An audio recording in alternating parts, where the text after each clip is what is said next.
Hi, it's Andy. I'm actually going to head up to the highest point in Cornwall. Now, it has the slightly unusual name of Brown Willie, but in Cornish it translates into the Hill of Swallows. Now, I'm actually going to be coming at this from a route which is well known. There are several routes up to it, but I'll be coming from the Bolvenser side. Quite simply because I live on the eastern side of the moor, and shall I say, it's possibly the quickest way for me to start this walk. Because, like with most things in life, I've left things a little bit late in the day. I've had a few sticks to wrap for customers, and yesterday was a bit full on getting a, shall we say, 3-day craft fair set up for my hiking sticks to be displayed and hopefully sold. So yes, things have been a bit manic, so a bit late in the day. I'm getting things ready and I'm going to head off now. Yeah, as you can see, I'm literally throwing it on the floor and just getting stuff ready. I'll touch on a little bit of this when I get there, but as you can see, it is literally full on throwing stuff on the floor and stuffing it in a bag to go. Many people will recognise this. This is Jamaica Inn. Now, this place is, well, it's been on the map for a very, very long time. It has hauntings, it has stories associated with it, murders, and mysteries. It definitely deserves a video in its own right, but this will be as near as damn it my starting point for this walk up onto the Hill of Swallows.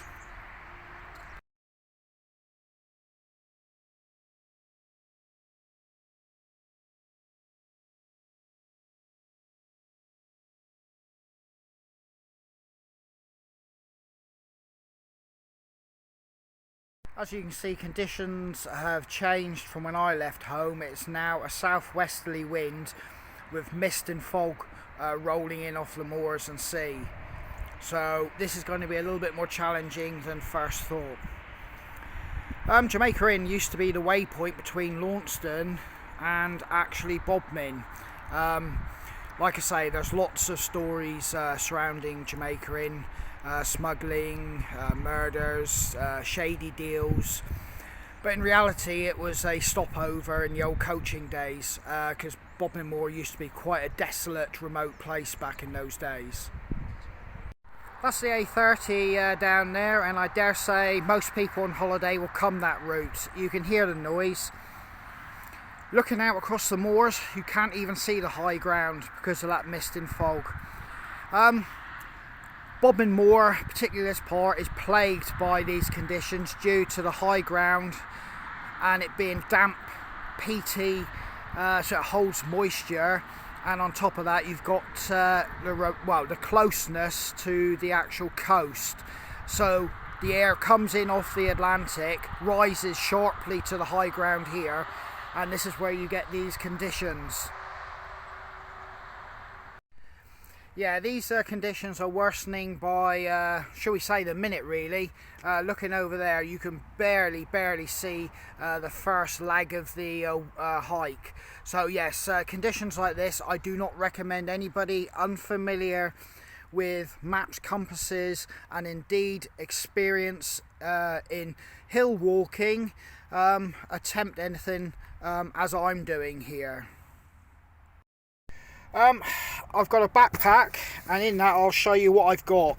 I'm going to have to put a waterproof jacket on, quite simply because I don't want to get damp at this part of the hike. So yeah, I have a hiking stick.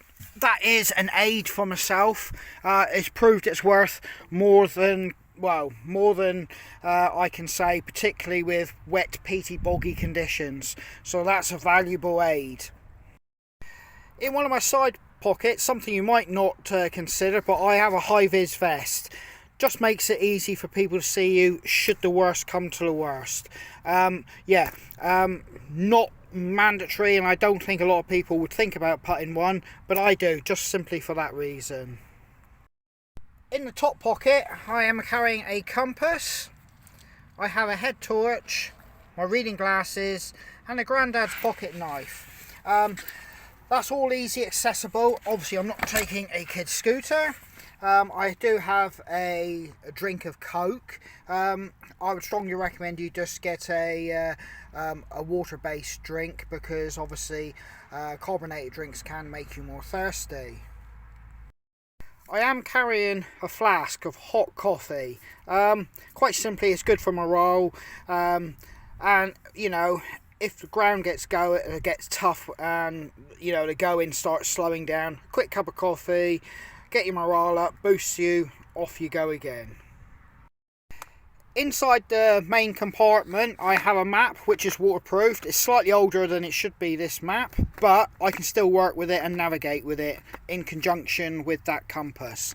I have a waterproof area which I've just used a really heavy duty rubble bin liner. Nothing technical, nothing expensive, but it does the job. And the reason I want to keep that completely waterproof is because if everything goes south and goes Pete Tong and I get really cold and totally wet, I do have a lightweight hiking jacket in here which is dry, it's secure, it's warm, and I can put that on just to aid me to get back off the moors without feeling any discomfort or suffering the effects of cold and damp.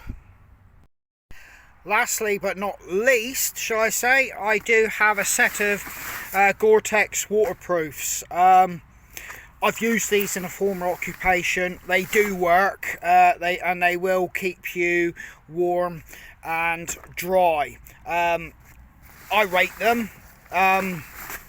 There's probably civilian variants, but I do rate these, and I'm sticking with what I know. I should be putting the jacket on in a minute and putting the trousers into the top compartment of the bag for easy access. But yes, waterproofs are essential, particularly on, shall we say, Bodmin Moor this time of year.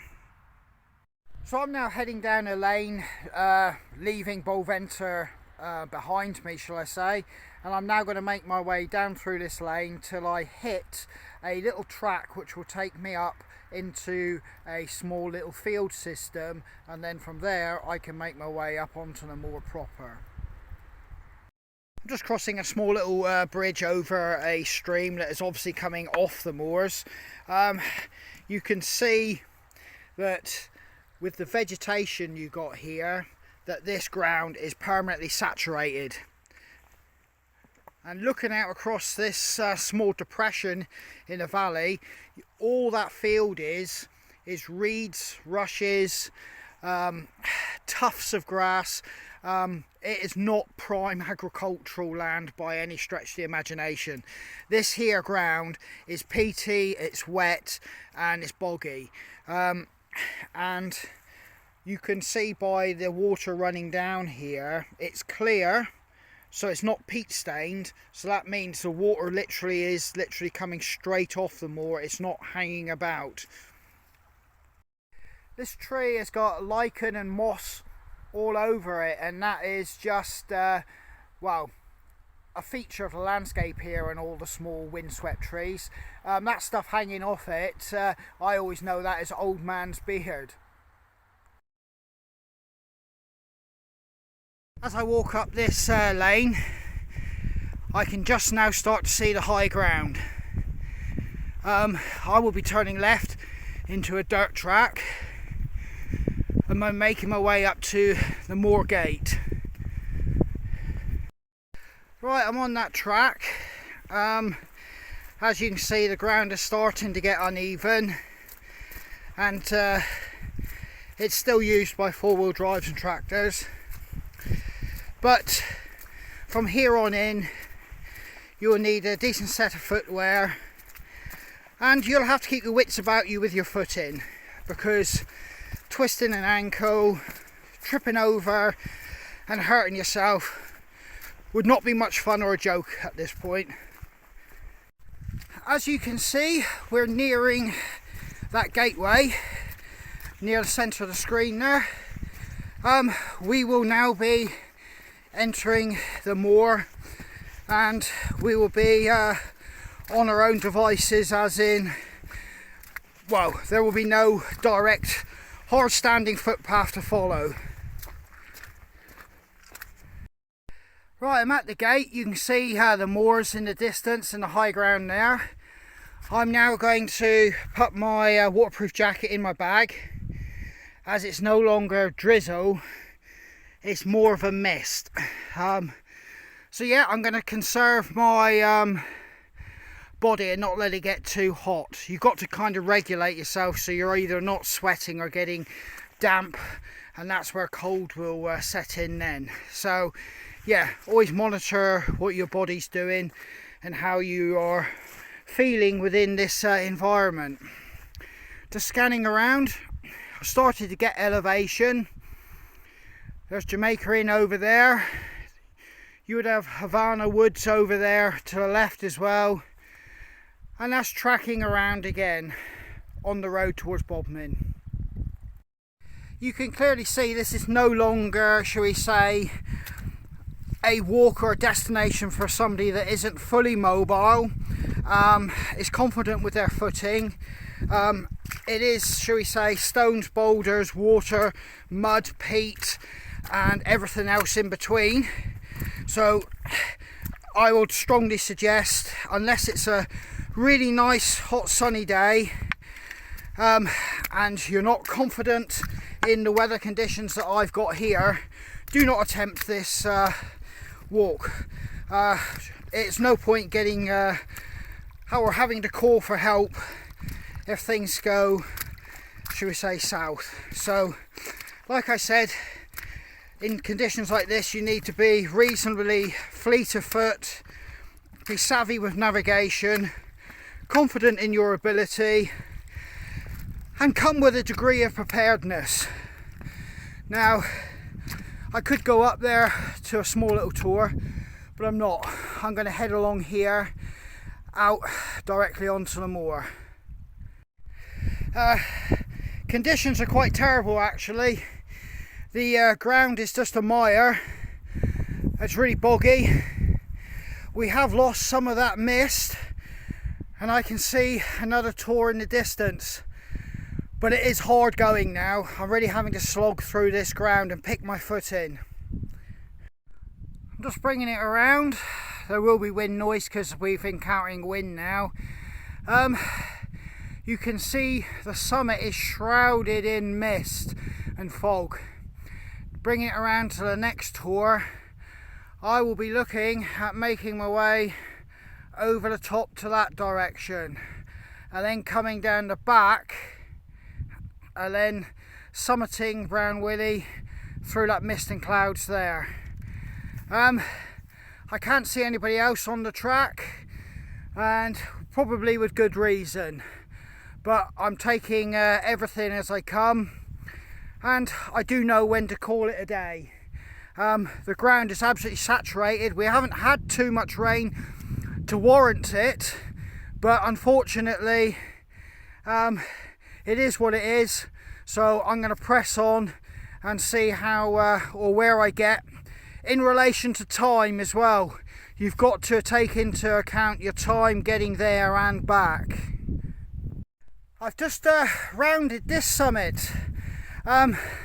Instead of coming over here because it was getting so boggy and wet, I came slightly further, 50 maybe 100 meters along the incline, following cattle tracks, which proved to be good to start with, but they themselves poached the ground up so bad like this it didn't make much sense. So I made my way back up, and I thought I'd rather deal with the reeds and rushes and the uneven ground than the wet boggy ground underfoot. Yeah, it's making decisions like that on the hoof you will have to do. I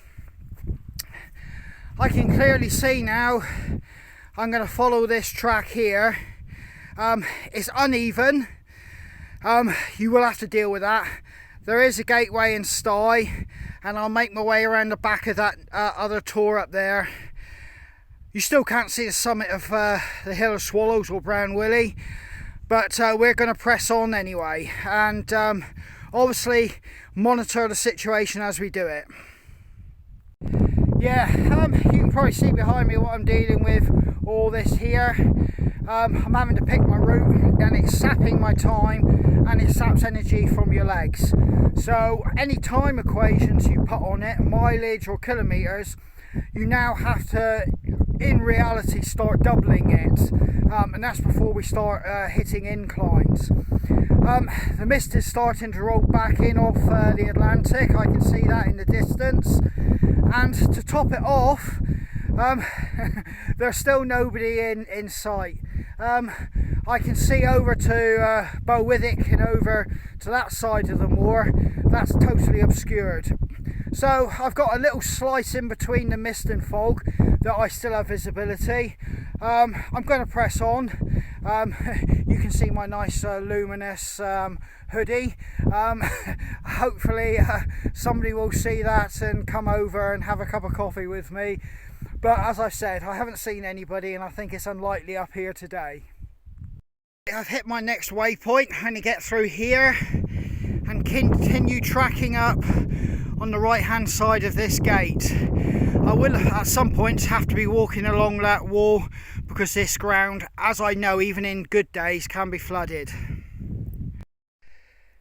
The path is completely blocked here, so I'm going to resort just to walking along that wall and then dropping down.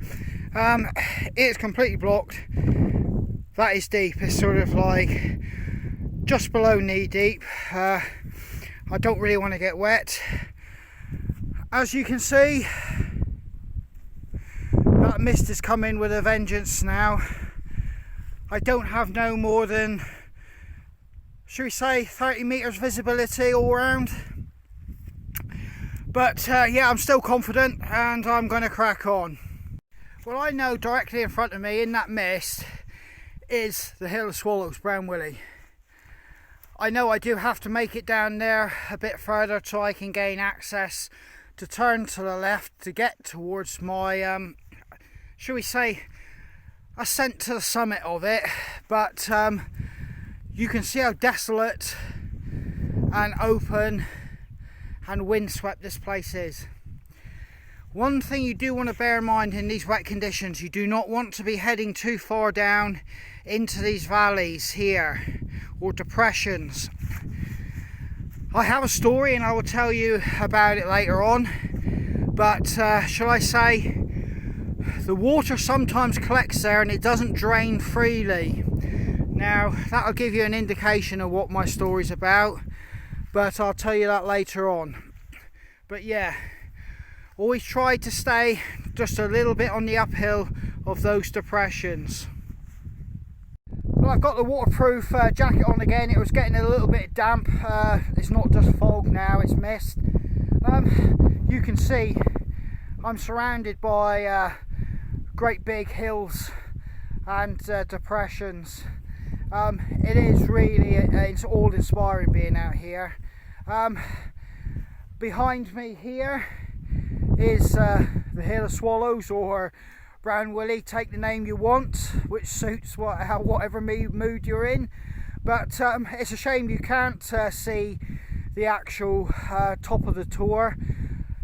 The locals regarded it as a holy place, and there's evidence of stones that align with other ones, which means, or is suggested, it has significance to the heavens and what they obviously believed in, or how they determined any, shall we say, calculation, well, whatever they thought of it. It seems like they align these stones to something in the heavens. There are cairns all over the place here of possibly the bronze, well, yeah, definitely the Bronze Age era. So yeah, those would be worth a visit on a nice day, and try and find those using a map and compass. But today for me it's just to get to the summit, have a cup of coffee, and then exit the moor safely.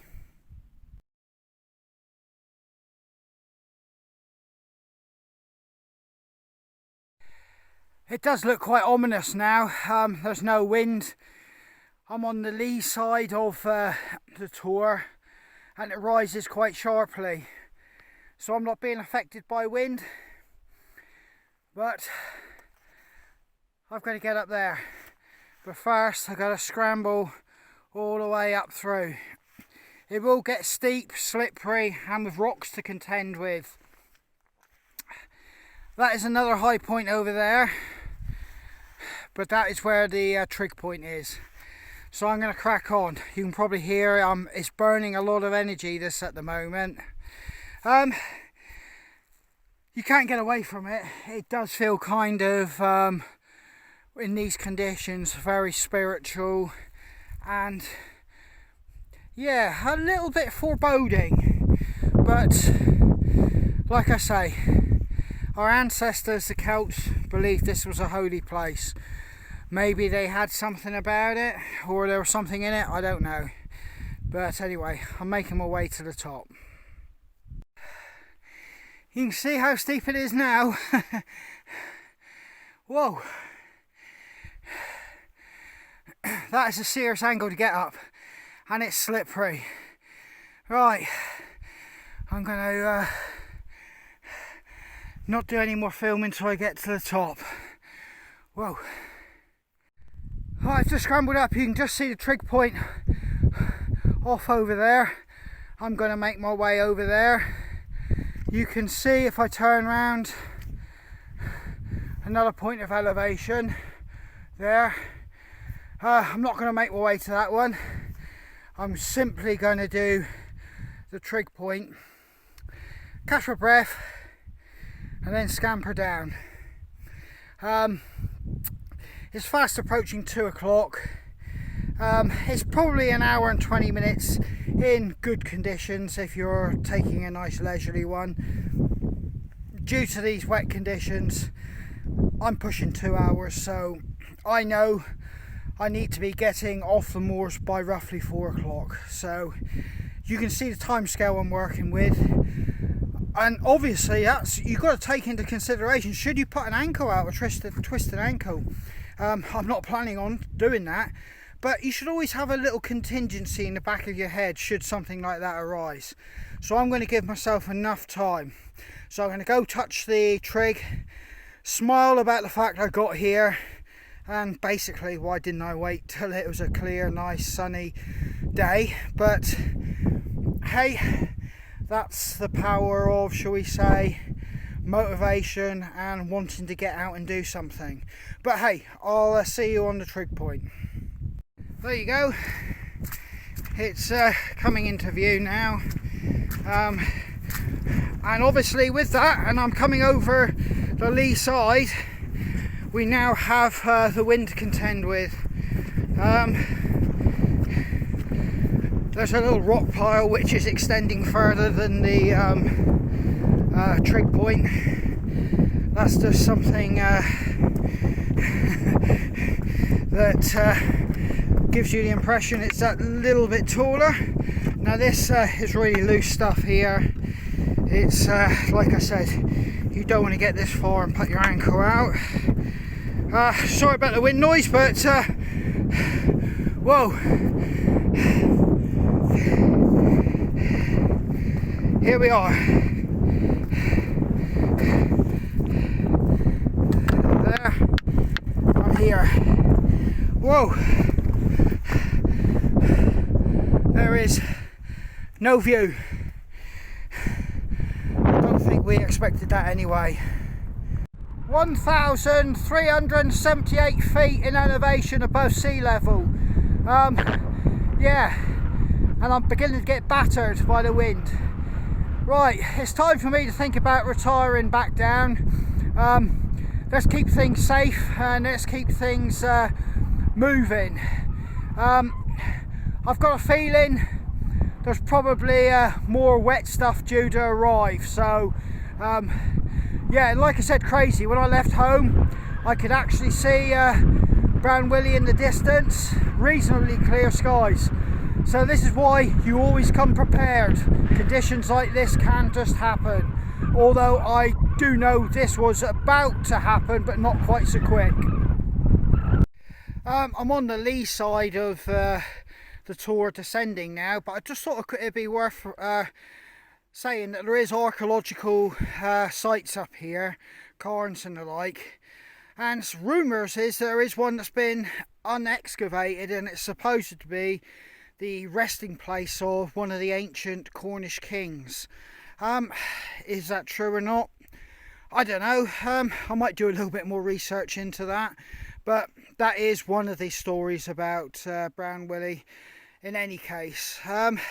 So yeah, I'm going to push down off here now, so I'll speak to you later.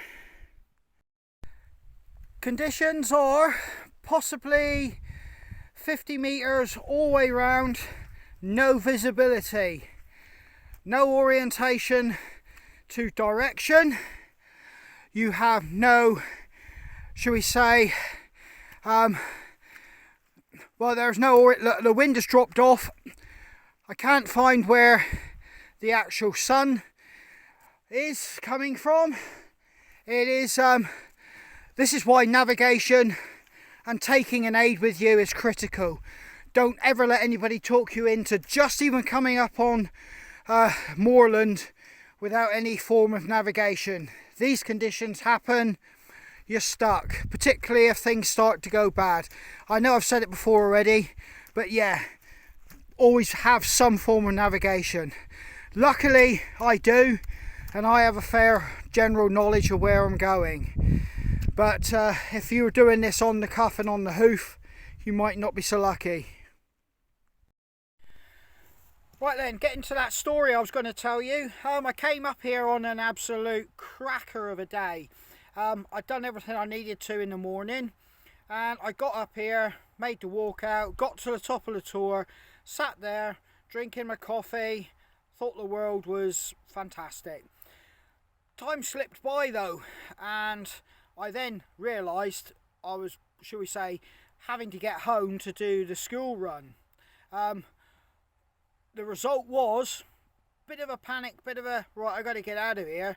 I looked across the way and I could see, shall I attempt that marsh?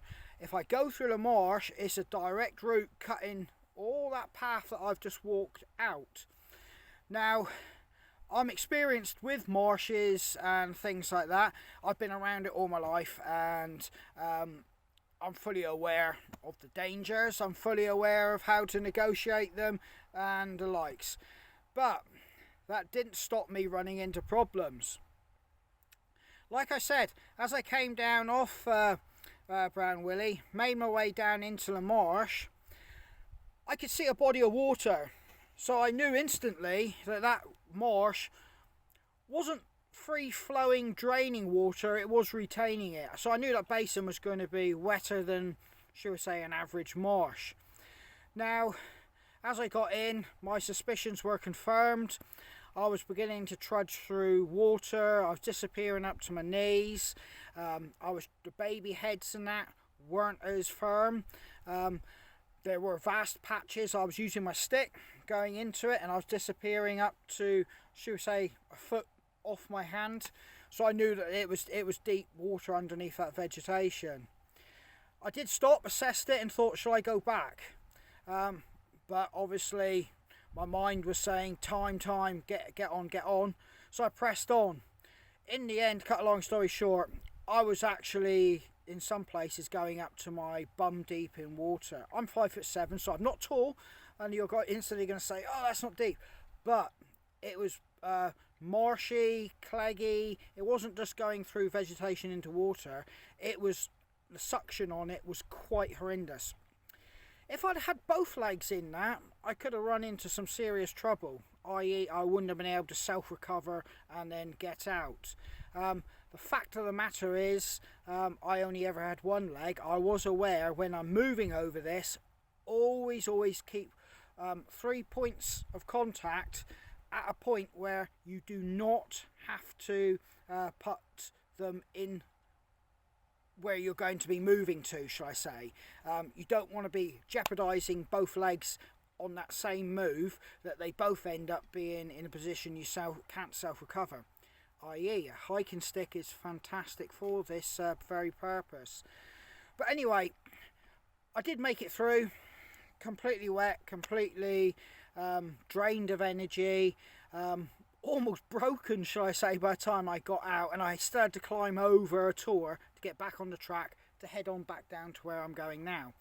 So the lesson in that is, if you're out in the hills or moorlands and that, and you're going to take a shortcut and you know full well the map says you possibly shouldn't be, your brain is telling you possibly shouldn't be, perhaps it might be worth just listening to that and taking that advice on board.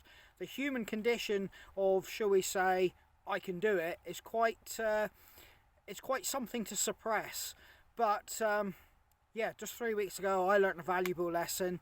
You know, perhaps the longer way, the safer way, is probably better than taking a chance. Anyway, hope you guys stay safe when you're out walking and in the hills and moors and possibly mountains, and don't take risks, the same as what I did there, because it's never worth it. When you walk the tracks like this, it does make you sometimes think about back in the days when crossing this moor would have been a perilous journey in itself during the winter months, on tracks like these with stagecoaches and horses, stopping off in the worst of the winter storms, gales, snows. Jamaica Inn was that waypoint, but I did have a friend who lived in a farm a few miles outside of Launceston, and he always insisted his farm was a part of the, shall we say, stagecoach stopping over points. I can't confirm that, but the house was in a state of disrepair, and yes, you could quite easily imagine it. But and there was tracks the same as this, bridleways and things like that. So whether they linked up, I don't know. But getting back to the point of Jamaica Inn, yes, it was a vital stopover, shall we say, particularly in the worst of the weather, and shall we say, it offered sanctuary amongst all this which we're walking in now and what you've just seen. So yeah, you can't underestimate the importance of that particular place.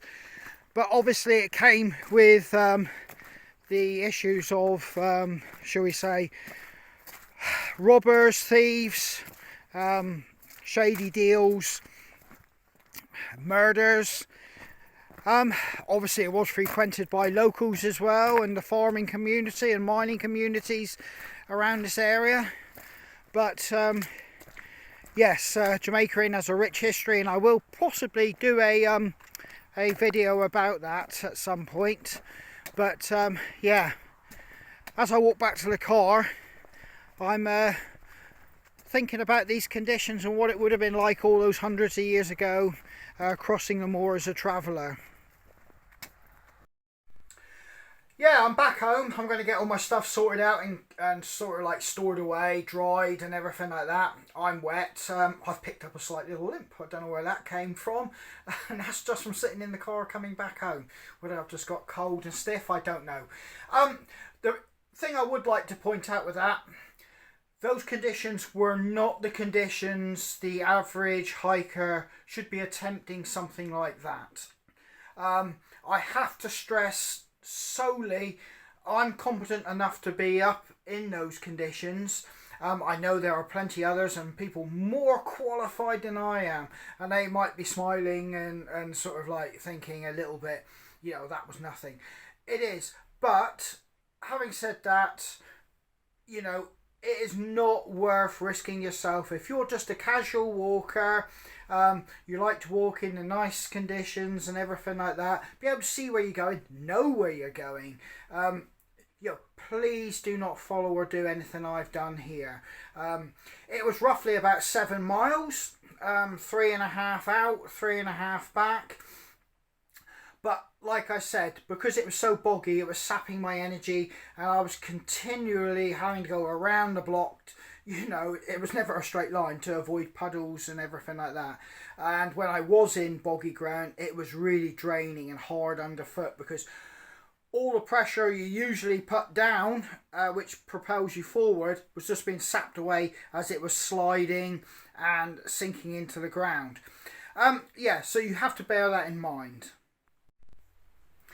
Right then, the Hill of Swallows, that's what it translates to from Cornish into our language, and or its name that most people know it as Brown Willie. Now, there was a little, should we say, attempt to get it changed to its Cornish name, but that eventually fell on deaf ears and nothing came of that. Whether it gets picked up again at some point, who knows. But yeah, I'm all ready and I'm done. Yeah, and I will probably try and get up to, say, the Hill Swallows when it's next really good weather so you can see the views. But it's raining now, the wind has picked up, it's not stormy, but it's definitely unpleasant. There's full on rain now. I've just checked the chickens for eggs, one little white one, so that's my day done now. I'm in with the family. So all the best. It's Andy from Coffee and Time. Take care.